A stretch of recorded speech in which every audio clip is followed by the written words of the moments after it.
আসসালামু আলাইকুম। তো ভিউয়ার্স, আমরা মেশিনের সুইচ অন করে প্যাডেল রিফ্রেশ করব।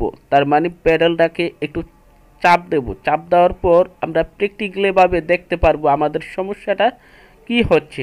ওকে, তো ভিউয়ার্স আপনারা দেখতে পাচ্ছেন এরর 690। তো আবার মেশিনের সুইচ অফ করে আবার অন করে আবার প্যাডেল রিফ্রেশ করে দেখব যে আমাদের সমস্যাটা কেন এরকম হচ্ছে। তো ভিউয়ার্স দেখতে পাচ্ছেন ফিট উঠানোর আগেই এরর 690 সিগন্যালটা দেখা দিচ্ছে। Hey there. Subscribe to my channel. And also press this bell icon.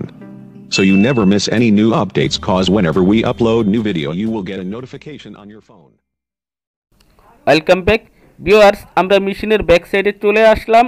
তো আমরা ব্যাক কভার খুলে আগে উপরের অংশটা সম্পূর্ণ ক্লিন করে নেব। তার মানে হাওয়া অথবা কম্প্রেসারের মাধ্যমে যত ময়লা আছে সম্পূর্ণ পরিষ্কার করে নেব। ওকে, আমরা স্টেপ বাই স্টেপ আপনাদের দেখাবো যে কিভাবে এগুলো ওয়াশ করতে হবে। তো আমরা কন্ট্রোল বক্সে খুলে দেখতেছি যে প্রচুর পরিমাণ ডাস্ট এবং প্রচুর পরিমাণ ময়লা জমে আছে। তো আমরা বোলার সাহায্যে আমরা এটা সম্পূর্ণ ওয়াশ করে নেব।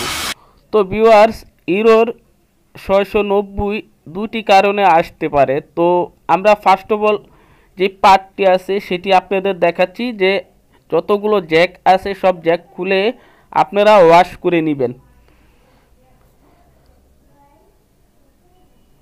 তো ভিউয়ার্স, আমাদের সম্পূর্ণ ময়লা ক্লিয়ার এবং আমরা মেশিনের যে নাইফ ফাংশন আছে সেই নাইফ ফাংশনে এসে আমরা দেখব প্র্যাকটিক্যালিভাবে আমাদের নাইফ আটকিয়ে থাকতেছে কিনা।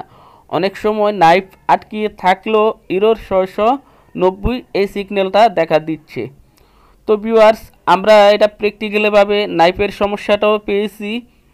তো আমরা নাইফ এটা ফ্রি করে নিয়েছি। তো আপনাদের ক্ষেত্রে যদি এরকম আসে তাহলে অবশ্যই আপনারা নাইফ ফাংশন চেক দিয়ে নেবেন। তো আমাদের সম্পূর্ণ কমপ্লিট, আমরা নাইফ এবং মেশিনের কন্ট্রোল বক্স পিসের ব্যাক সাইড যত ময়লা ছিল পরিষ্কার করে নিলাম। তো আমরা এখন প্র্যাকটিক্যালিভাবে সুইং করে দেখব যে আমাদের মেশিনটা ওকে হয়েছে কিনা। তো ভিউয়ার্স, আমরা প্যাডেলটাকে রিফ্রেশ করে আমরা সুইং করে দেখব যে আমাদের মেশিন ওকে হয়েছে কিনা।